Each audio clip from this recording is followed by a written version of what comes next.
ఎన్నికలు సమీపిస్తున్న వేళ ఏపీలో రాజకీయాలు రసవత్తరంగా మారుతున్నాయి. ఉన్నపళంగా కండువాలు మార్చేస్తున్నారు నేతలు. అటు నుంచి ఇటు, ఇటు నుంచి అటు పార్టీ మారుతున్నారు. అంతేకాకుండా అప్పటి వరకు ఉన్న పార్టీపై బడా నేతలపై విమర్శలు చేస్తూ పొలిటికల్ హీట్ పెంచేస్తున్నారు.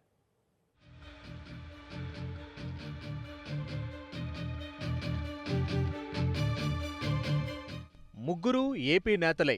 ముగ్గురు మూడు పార్టీలకు చెందిన లీడర్లు. అయితే ఈ ముగ్గురు ఇప్పుడు ఏపీ రాజకీయాల్లో కాక పుట్టిస్తున్నారు. ఇప్పుడున్న పార్టీలకు ఇద్దరు నేతలు ఇప్పటికే గుడ్ బై చెబితే మరొకరు ఊగిసలాడుతున్నారు.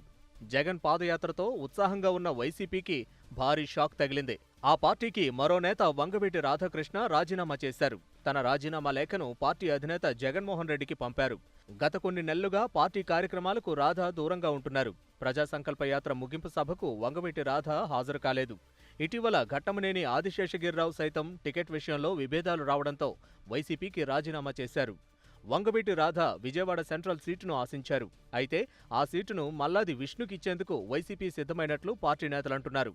విజయవాడ ఈస్ట్ లేదా మచిలీపట్నం సీటు రాధకు కేటాయించాలని పార్టీ నిర్ణయించినట్లు తెలుస్తోంది.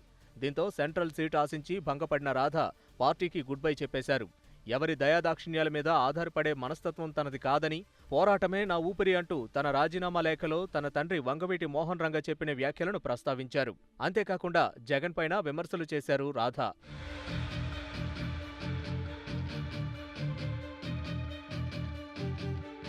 మరోవైపు ఏపీలో ఎన్నికలకు ముందు బీజేపీకి ఝలకిచ్చారు రాజమండ్రి సిటీ ఎమ్మెల్యే ఆకుల సత్యనారాయణ. ఎమ్మెల్యే పదవికి బీజేపీ ప్రాథమిక సభ్యత్వానికి రాజీనామా చేశారు. బీజేపీని వీడుతున్నట్లు గతంలోనే ప్రకటించిన ఆకుల ఆదివారం అధికారికంగా రిజైన్ చేశారు. తన రాజీనామా పత్రాన్ని అసెంబ్లీ స్పీకర్ కోడెల శివప్రసాద్కు పంపించారు.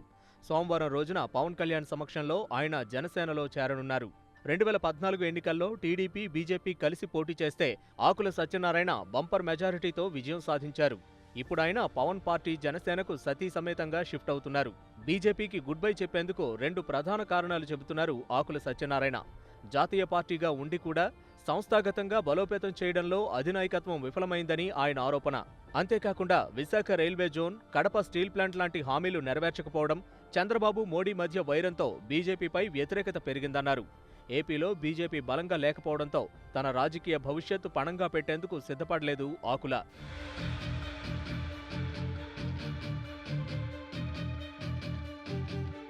ఇక కడప జిల్లాలో రాజకీయాలు చలికాలంలో వేడి పుట్టిస్తున్నాయి. రాజంపేట ఎమ్మెల్యే మేడా మల్లికార్జునరెడ్డి, మంత్రి ఆదినారాయణ రెడ్డిలు పోటాపోటీగా సమావేశాలు నిర్వహిస్తూ హీట్ పెంచేస్తున్నారు. అంతేకాకుండా మేడా మల్లికార్జునరెడ్డి పార్టీని వేడతారంటూ జరిగిన ప్రచారంతో ఆ వేడి మరింత పెరిగింది. పార్టీ నుంచి పొమ్మనలేక పొగబెడుతున్నారంటూ సన్నిహితుల దగ్గర వాపోయారు మేడా. కడప జిల్లా నుంచి గెలిచిన ఏకైక టీడీపీ ఎమ్మెల్యే కావడంతో ఆయనతో మంతనాలు జరిపారు నేతలు. కానీ అవి వర్కౌట్ కాలేదు. దాదాపుగా పార్టీ మారడం ఖాయమనే సమయంలోనే ట్విస్ట్ ఇచ్చారాయన. టీడీపీ అధినేత సీఎం చంద్రబాబుతో మంగళవారం నాడు జరిగే సమావేశం తర్వాతే భవిష్యత్తుపై క్లారిటీ ఇస్తామన్నారు.